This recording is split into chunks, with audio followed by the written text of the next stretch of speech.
Hello, चलिए शुरू करते हैं, ध्यान दीजिएगा, focus, let's go. So everybody, are you ready? ये ऐसा ही है जीवन में। Okay, so good morning everyone. Good morning बोलो सब जन।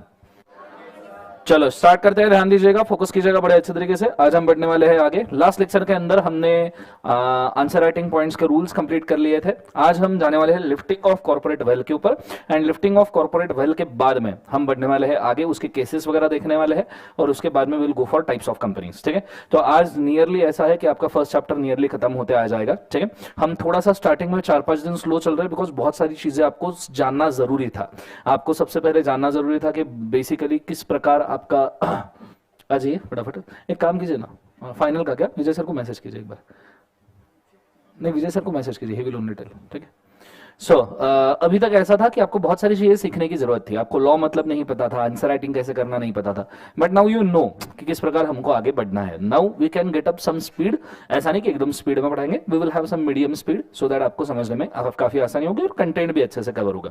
क्योंकि कुछ बच्चों के दिमाग में ये सवाल आ सकता है कि सर ये एकदम 4 लेक्चर्स हो गए, 5 लेक्चर्स हो गए, पर जीवन में हम कुछ आगे बढ़ रहे हैं नहीं बढ़ रहे हैं। डोंट वरी, फिर ऐसा आगे बढ़ जाएंगे कि तुमको थोड़ा कोप अप करने के अंदर बहुत सारा मेहनत करने की जरूरत पड़ जाएगी। ठीक है, चलिए, जैसे मैं हमेशा कहता हूं, बेस अगर बहुत आपका कॉन्क्रीटली स्ट्रांग हो तो बिल्डिंग बांधना आसान हो जाता है। ठीक है, चलो शुरू करते हैं, ध्यान दीजिएगा।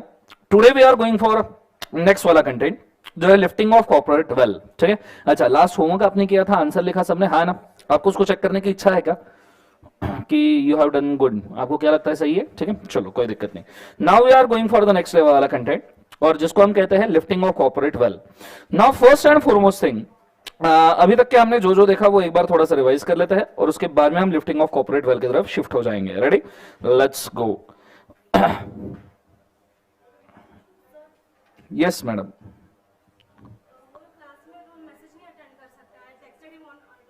हम मेरे को कैसे मालूम जीवन में कौन से क्लासरूम में होगा?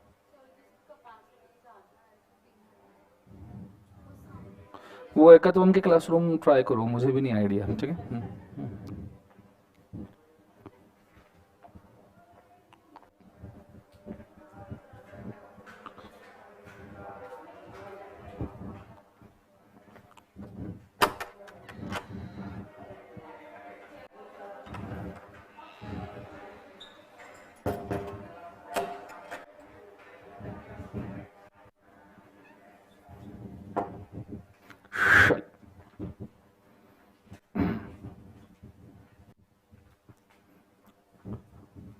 Okay, now we are going for the lifting of corporate wealth, और हमको सबसे पहले समझना है कि basically lifting of corporate wealth क्या है। उसके पहले कैरेक्टर्स एक बार रिमेंबर कर लेते हैं। Now can you tell me characters अभी एक्शन के साथ में? रेडी सबजन? लाइव स्ट्रीम में सबको हाय, ठीक है, आगे ज्वाइन किए होंगे। चलो स्टार्ट करते हैं, ध्यान देना बड़े अच्छे से। 1 2 3 गो। क्या है? इनकॉर्पोरेटेड एसोसिएशन, दूसरा आर्टिफिशियल जुडिशियल पर्सन, तीसरा separate legal entity, perpetual succession, limited liability, common seal, transfer of share, separation of ownership from management and separate property. कुछ याद आया सबको? Yes sir, no? अब इसके अंदर जो सेपरेट लीगल एंटिटी वाला केस है ना, वो बहुत प्यारा है। सेपरेट लीगल एंटिटी में हमने देखा था सॉलोमन वर्सेस सॉलोमन, जिसके अंदर बोला था कंपनी अलग और मेंबर अलग। समझ में आ रहा है पक्का? है ना? और ली वर्सेस ली फार्मिंग में बोला था कंपनी अलग मेंबर अलग, और मेंबर ही कंपनी में और भी रोल प्ले कर सकता है। बोले एम्प्लॉय भी हो सकता है, डायरेक्टर भी हो सकता है। बोलो हाँ या ना एवरीबॉडी? Yes sir, no? कल जाके मैंने एक मस्त कंपनी खोली। ठीक है, कंपनी का नाम रखा वाओ बियर। वाओ बियर, हाँ ठीक है, लेट्स गो। सो कंपनी का नाम क्या रखा बोला एक बार? Wow beer. और मैंने बियर के नाम पे चरस, कोकीन, अफीम, गांजा, ताड़ी, भांग, हीरोइन, हीरोइन जहां वो वाला, सॉरी, सो हीरोइन, ऐसी बहुत सारे एकदम खुशनुमा पदार्थ बेचना शुरू कर दिया। खुशनुमा पदार्थ एकदम मस्त वाले कि लोग एक बार ले तो उनकी जिंदगी हरी भरी हो जाए। समझ में आ रहा है सबको? हाँ ना? तो इन्हें बम बेचा, कंपनी का सेल एकदम फर्स्ट ईयर में टर्नओवर क्रॉस्ड, सब टारगेट ब्रेक, सब लोग खुश, बोले हाँ वाह वाह क्या जबरदस्त कंपनी है। समझ में आ रहा है सबको? फिर एक दिन नार्कोटिक वाले मेरे घर पे आए। नार्कोटिक्स वाले मालूम है ना, जो बॉलीवुड के साथ बातचीत करते रहते हैं हर बार, कि कैसे हो, क्या चल रहा। फिर दीपिका बोलती है मैंने माल मारा, माल का मतलब क्या है, मालबोरो। समझ में आ रहा है। तो नारकोटिक्स वाले घर पे आए, नारकोटिक्स वाले बोले सर ये क्या कर रहे हो। मैं बोला मैंने क्या किया। बोले सर तुम ड्रग्स बेचते हो, बच्चों को पढ़ाने के चक्कर में, तुम एग्जाम्पल देने के चक्कर में ड्रग्स भी बेचते। मैं बोला हर महीने बेचे, महीने कुछ नहीं बेचा। बोले सर तुमने बेचा, हमने देखा है, हमारे पास सीसीटीवी फुटेज है। बोले ए भाई मैं वाव बियर का डायरेक्टर है, सेल्स पर्सन है, मैंने ड्रग्स बेचा तो वाव बियर के बिहाफ पे बेचा। ये देख GST invoice, 10 kilo cocaine plus 18% GST. नाम देख इनवॉइस के ऊपर, नाम देख किसका लिखा है, वाव बियर्स। बोला मैं अलग, कंपनी अलग। तेरे को अगर गलत लग रहा है कि ये गलत हो रहा है, पकड़ कंपनी को और डाल जेल में। क्या डाल सकते हैं, जोर से बोलो, डाल सकते हैं। कल जाके मैंने वाव बियर के साथ में एक और बिजनेस खोला, वाव मोक्षा, और गन लेके घूमना शुरू कर दिया। आप भी शाम सबको मोक्ष उड़ा दिया, 50-60 लोगों को। पुलिस आया, पुलिस क्या कर रहे हो। मैं बोला मैंने क्या किया। बोले सर तुम सुपारी लेते हो। मैं बोला सुपारी, पान भी लेता हूं पूरा। अरे वो बात नहीं सर, तुम लोगों को मारने की सुपारी लेते हो। मैं बोला महीने, मेरी शक्ल से लगता है मैं मच्छर नहीं मारा आज तक जीवन में, लोगों को मारूंगा। बोले सर सीटीवी फुटेज तुमने बोले 50-60 लोगों को टपका दिया, अब तक 56। मैं बोला है भाई महीने नहीं, ये देख वाव मोक्षा, जीएसटी रजिस्ट्रेशन, सुपारी, नीचे प्लस 18% जीएसटी। समझ में आ रहा है। बोला किसका इनवॉइस है। बोले सर वाह। बोला कंपनी अलग, मैं अलग। तो ऐसा करके तो अपन मस्त धंधे चला सकते हैं ना। Anyone want to be partner. तो इंटरेस्टेड लग रहा है मेरे को, ठीक है। हाँ बोलो। सो बेसिकली अगर देखा जाए तो अगर ऐसे कंपनी हमने चलाए तो हो गई दुनिया का कल्याण। बोलो हाँ है ना। तो ऐसे सिचुएशन में गवर्नमेंट ने अपने जैसे खुरापाती लोगों को पकड़ने के लिए लाया एक नया कंसेप्ट। बोले तुम कोई भी एक्टिविटी करो, एक्टिविटी को 2 पार्ट में डिवाइड करो। एक्टिविटी 2 पार्ट, एक अच्छी वाली, एक बुरी वाली। अगर कंपनी की बिहाफ पे तुम अच्छी वाली एक्टिविटी कर रहे हो, सब मस्त वाली एक्टिविटी, सिंड्रेला के लव स्टोरी ने फेरी टेल वाली एक्टिविटी। कौन सी वाली वाला, एक बार फेरी टेल। हालांकि सिंड्रेला की फेरी टेल में एक नंबर 1 मेंढक को चुमती हो प्रिंस बन जाता। कैसी जिंदगी के अंदर तुम लड़कियां ट्राई करके देखो, एक आधा बन जावे तो जीवन में। हाँ है ना। सो बेसिकली देखा गया अच्छी वाली एक्टिविटी, और दूसरी कौन सी बोले एक बार, जो से बुरी वाली। तो बोले अगर तुम अच्छी एक्टिविटी कर रहे हो कंपनी के नाम पे, तो कंपनी की नेकी कर, कंपनी में डाल, दरियाबाद में पहले कंपनी में। सो नेकी कर कहां डाल, कंपनी में। लेकिन अगर तुम बुरी एक्टिविटी करते हो तो वो तुम्हारे नाम पे, वो कंपनी के नाम पे हो सकती है क्या, नहीं। और इसी हिसाब से कुछ 5 रूल्स पे ले गए। कितने रूल्स पे ले गए बोले एक बार जोर से, 5। अब कौन कौन से 5 रूल्स है जरा गौर से देखते हैं, बड़े अच्छे समझते हैं कि विच आर दोस 5 रूल्स जो कॉर्पोरेट वेल के लिए बहुत जरूरी है। क्या है बोले एक बार जोर से, जरूरी। Rule number 1, company is a well. Well मतलब मछली वाला नहीं, मछली गलती लानी है वो वाला नहीं। वेल मतलब पर्दा। कंपनी इज अ पर्दा, क्योंकि it is artificial judicial person. Company पर्दा है। दूसरा, board of director act behind the company. Board of director company के पीछे काम करते हैं, आगे नहीं, पीछे, पर्दे के पीछे। If board of director execute a fraud behind the company, then question is who shall be penalised. अगर बोर्ड ऑफ डायरेक्टर फ्रॉड करते हैं, ड्रग्स बेचते हैं, मर्डर करते हैं, मर्डर 1 2 3, ठीक है, 3 पार्ट थे ना। सो अगर पहले पार्ट का गाना याद मत करना, ठीक है। हाँ, सो अगर बोर्ड ऑफ डायरेक्टर कंपनी के पीछे काम करते हैं, कांड करते हैं, तो ऐसे सिचुएशन में लायबल कौन होगा, कंपनी के बोर्ड ऑफ डायरेक्टर। सवाल है तो हम देखेंगे भाई साहब कि हम पर्दा उठाएंगे, देखेंगे किसने कांड किया है, that person will be penalised. That person will be क्या, एक बार उसे पीनलाइज्ड। कंसेप्ट समझ में आ रहा है मैं क्या कह रहा हूं। This concept is called as lifting of corporate veil. 5 point exam में सवाल पूछा, लिफ्टिंग ऑफ कॉर्पोरेट वेल का है, मेरे को ये 5 पॉइंट चाहिए। मरते दम तक, मरने के बाद भी, जलने के बाद भी, कब्र के अंदर भी, कभी मैं तुम्हारी कब्र से पूछूंगा गुटे पुट क्या है lifting corporate veil. Company is AJP, board of director act behind the company, find the culprit, penalise. Concept called as lifting of corporate veil. Concept समझ में आ रहा है मैं क्या कह रहा हूं, जोर से बोले सर। नो, पर ये याद कैसे होंगे पांचों के पांचों, क्योंकि अभी तो ठीक है, पर जब तुम एग्जाम में बैठोगे 8 सब्जेक्ट रहेंगे, 25 सेक्शन, 25 क्वेश्चन दिमाग में रहेंगे, हाँ या ना, और फिर तुम्हारा दूसरा पेपर चल रहा होगा, पहले पेपर की ऑलरेडी पटी पड़ी होगी, तब तो ये याद आना चाहिए ना, हाँ ना। ऐसे कैसे याद आएगा, तुम तो ऊपर से गजनी हो। अच्छा, गजनी को भी 15 मिनट याद रहता है, तुम्हारा तो वो भी गारंटी नहीं है जीवन में, हाँ या ना। तो ऐसा सिचुएशन में इसको याद करने के लिए एक मस्त तरीका है। पूछो क्या? तुमने वो गाना देखा है, वो गाना पर्दा है पर्दा, बहुत पुराना गाना है, मतलब मेरे बचपन का गाना होगा, शायद मेरे बचपन के भी पहले का गाना होगा, ठीक है। तो अच्छे से पहले गाना सुन लो तुम, ठीक है। गाना तुम आज गाना सुनो, आज अपन तुमको गाना सुनाएंगे, रेडी? होल्ड, आप ऑडियो किधर है? ये म्यूट में बहुत भारी लगेगा गाना, अपने को नहीं देखने का। कोई आया क्या? गायक कौन था? कौन? फाइनल वाले थे क्या? स्पीकर्स पे। Are you ready? अच्छा, गाना बहुत प्यारा है और एक्टर तो एकदम ही जबरदस्त, मतलब ओवर एक्टिंग के सब दुकानें पा रहे हैं यहाँ पे।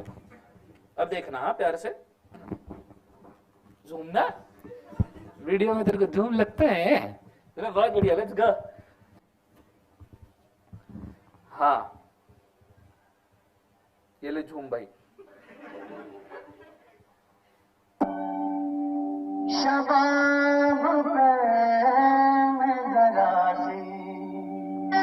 अरे रे रे रे रे रे रे, देख रहे हो तुम? उसने उधर से सिर्फ ऐसा किया, इधर ही आगे।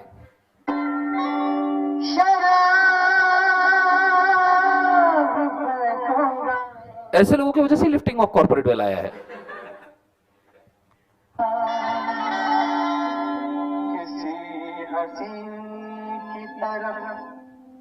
ये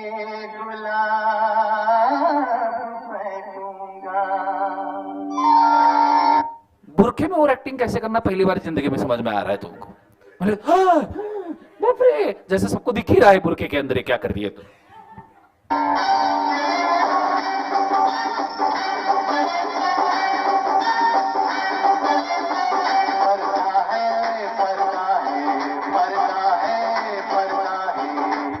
जस्ट इमेजिन तुम तुम्हारे वाले को ऐसे प्रपोज कर रहे हो कि ऊपर से साड़ियां गिर रही है और तुम प्रपोज कर, जस्ट इमेजिन कितना मजा आएगा। अच्छा है, ये पता है कौन है?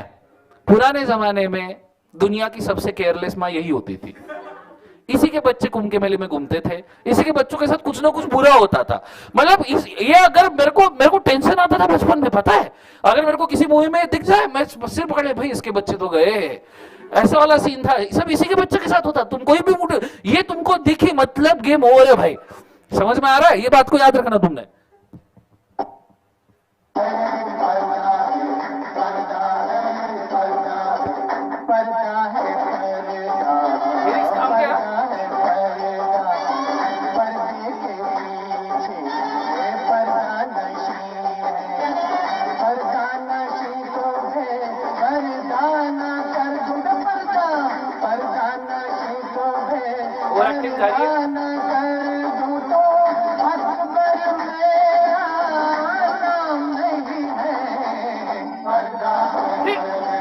प्रेजेंस ऑफ स्टेज देखो, पब्लिक को पीठ दिखा दी, तेल लेने की बोली पब्लिक, भाई तुम्हारे लिए नाचूंगा जो आजू बाजू में खड़े हैं।